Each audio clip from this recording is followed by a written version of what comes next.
দিদিদের বাড়ি এসেছি, ননদের বাড়ি। এই দেখো ননদের গাছে কত কাঁঠাল হয়েছে, এখন বুড়ো হয়নি, নিচ থেকে আছে অনেক, এই উপরে আছে।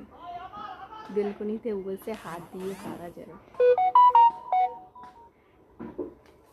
কে কে এঁচড় খেতে চাও বলো কমেন্ট করে, দিয়ে আসবো।